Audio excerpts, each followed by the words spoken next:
Okay, here's another question coming in from Ashish Kochar. He writes, fund of funds, ? Are they better than the mutual fund themselves? The whole concept of fund of funds, if you could explain that, who should really pick them? Are you better off being in a mutual fund? What's the difference? See, they are part of the mutual funds only. In a fund of fund, as the name says, you buy a fund which actually is a fund for multiple funds underlying it.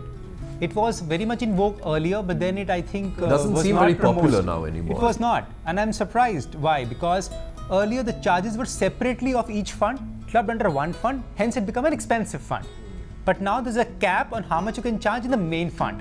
So therefore, you know what you're buying. You're not going to pay an excess price for it. So instead of buying two separate, I can actually buy one product only. So one good name, which I'll take the name also over here, which comes to my mind, is actually a Franklin Dynamic PE fund.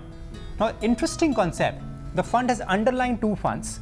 One is a debt fund and one is a equity fund. It works simply on the valuations of the market. If the markets are expensive, they will cut down the equity exposure and move to the debt fund. And the vice versa also holds true. So by default, it is doing a portfolio rebalancing for you. Cost is capped. Taxation is something similar to a debt and not equity. Maybe that's where the problem comes then. But the rationality over here, that's where the advantage lies, because the fund can actually move from debt to equity and equity to debt based on the valuation, not based on taxation. What matters to me is my capital gets protected to a large extent scientifically.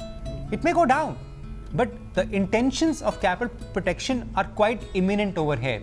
I still distinctly remember in 2008 when markets were actually falling like a 9-pin. This one actually stood out because my PE, the valuations were so expensive, but people were still buying equities. Because of the mandate of the fund was such, they just cut down their equity exposure. And interestingly, as we speak today, the current equity exposure is at 40%. And if I look at taxation, I need to hold 65% in equity to make it tax-free.